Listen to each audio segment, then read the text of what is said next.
In this episode, we hitchhike on a lorry around the island.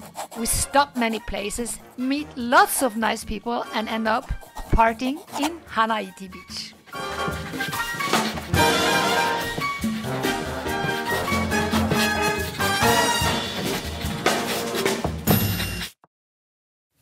Hi, my name is Anna, and this is my husband Leif Erik. He came up with this idea to build a simple catamaran, put it in a container and send it from ice-cold Norway to Tahiti in the middle of the Pacific Ocean. This way we could start sailing in paradise. I said, what a crazy idea. Let's do it. This is the adventure of building and sailing BareBare. And the story starts when finally coming back after 3 years of the pandemic.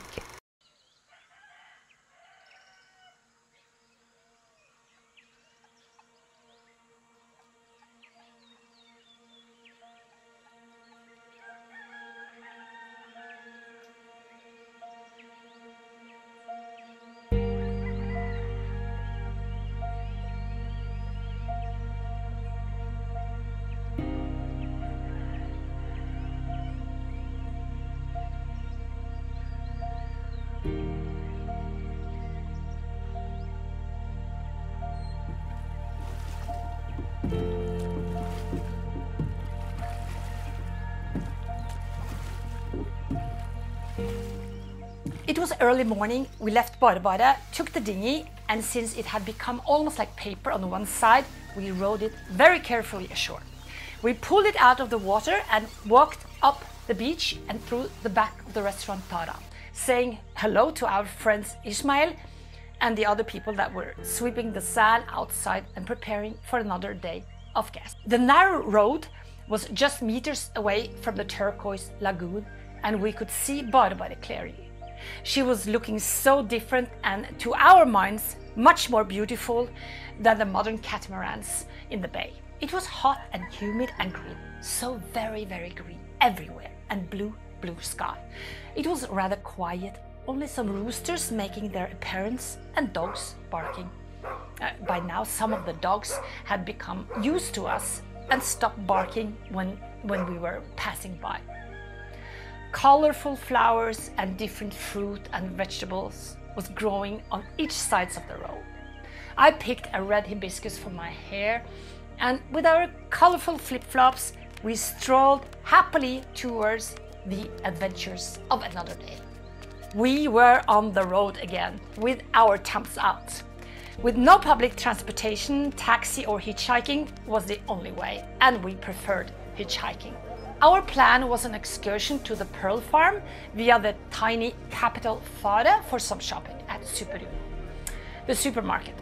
We just wanted to buy some food and a little picnic and tapas lunch for a couple of days. And even though our propane stove worked by now, we were still drinking temperature of the day coffee or tea, and quite often not even a hot meal in the evening. Because French sausages, cheese, olives, wine, it was all so good. Anna was dressed in a wide and comfortable black linen dress with a colorful shawl, while I was dressed in a traditional and rather tight Tahitian two-piece outfit. It was a skirt and a shirt with pineapple print and fabric buttons. It was possibly a decent church outfit from many years ago, bought at the local flea market, of course. Huahine consists of 2 islands, Huahine Nui and Huahine Iti, the big and the small island. Nui meaning big and Iti meaning small, adding 2 words to my Tahitian vocabulary. A rather large lorry stopped and the driver explained that they could give us a lift to Hapu, about halfway to the tiny capital.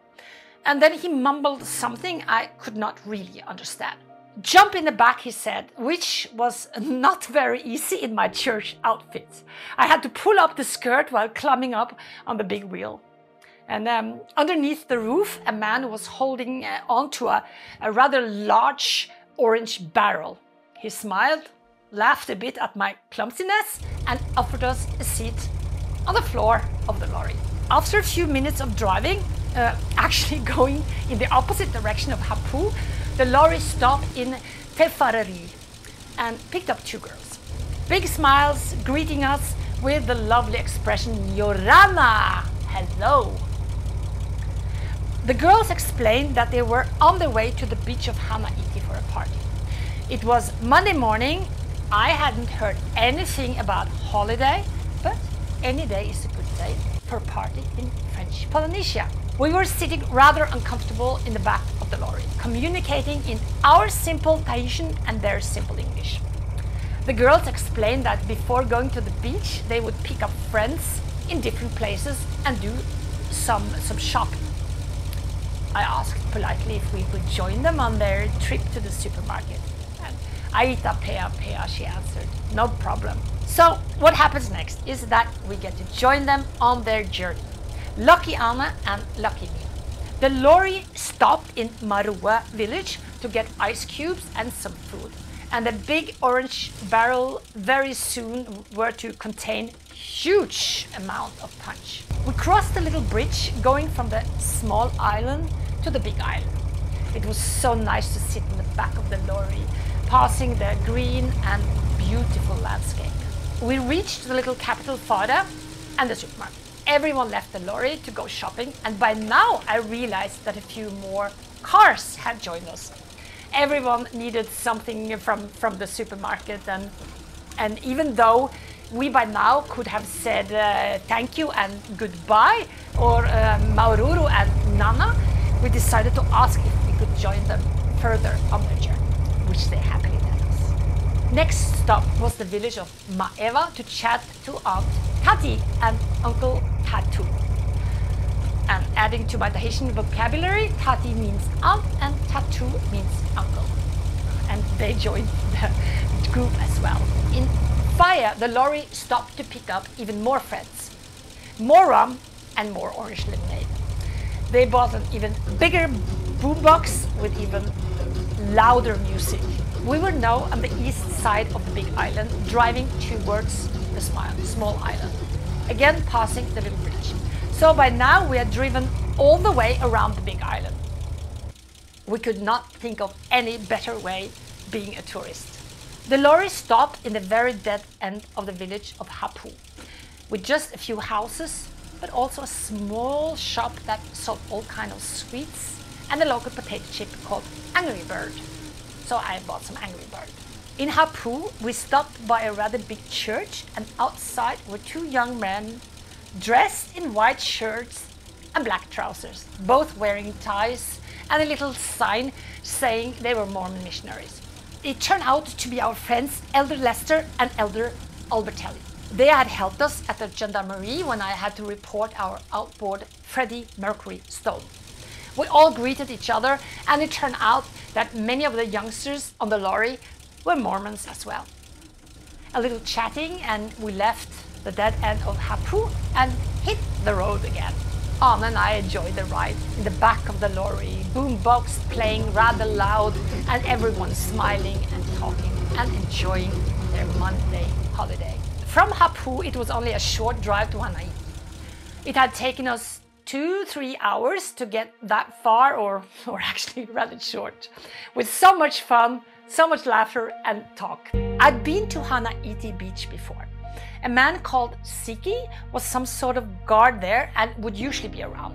Siki would make coconut pancakes together with the tourist, and he also sold jewelries, necklaces, bracelets and earrings that he had made of some sort of little red seeds.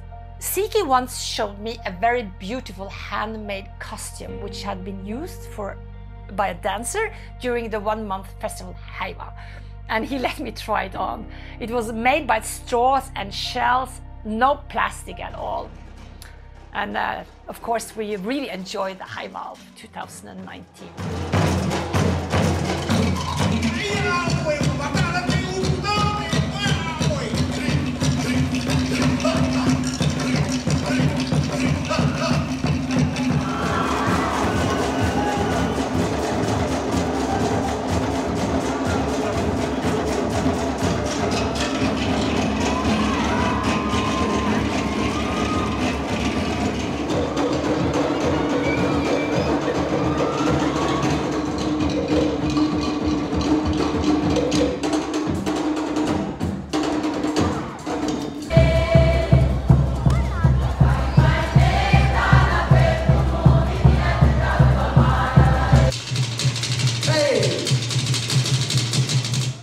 And by now we just decided to stay on. And by now the party could start.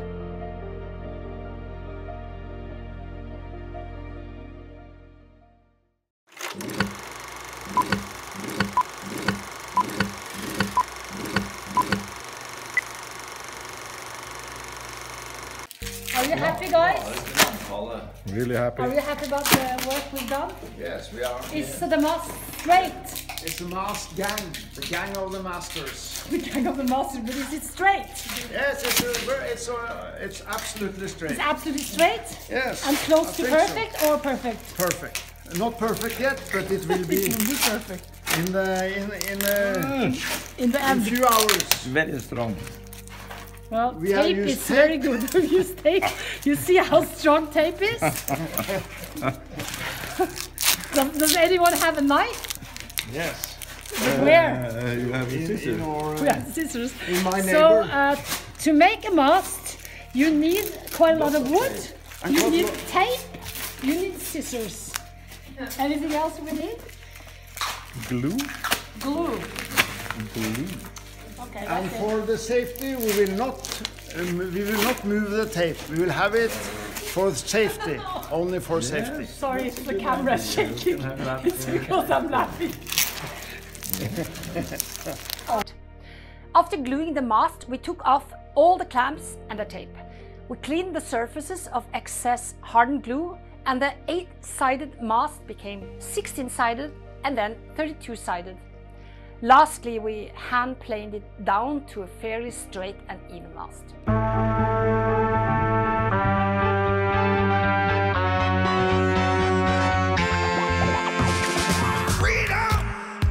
So fresh, so new. Freedom. It's all for you. All for you. Freedom. Keep your ear to the ground. Talking about freedom.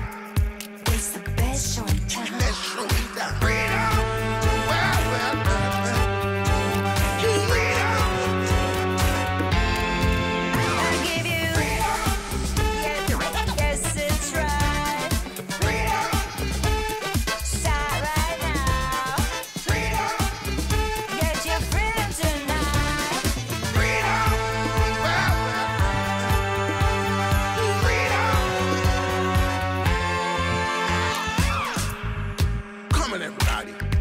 Young, old, all you loving, this is your time to rise back from the sand and claim your freedom. Talking about the freedom. Let yourself be free. I give you freedom. Yes, it's right. Freedom. Start right now. Talking about the freedom. Get your freedom tonight. Freedom. I give you freedom. Yes, it's right. Freedom. Let yourself be free. Start right now.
Now, after 1.5 days of work, we had an 11.5 meter round and hollow mast ready. Almost straight and looking quite good. In the next episode, you will see the mast becoming even more good looking with paint.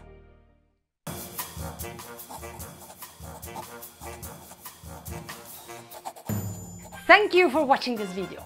I put out new videos every second Friday, and Fridays in between I put out a short story of the building part.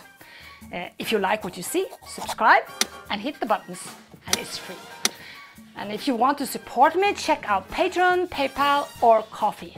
And patrons get the videos earlier, and they also get some extra material. And beside that, I have started making mugs for each episode. Check them out and please start collecting. If you have any questions, don't hesitate to ask. And you will find all links in the description below. Massive thanks to everyone who supports this project. It makes a huge difference.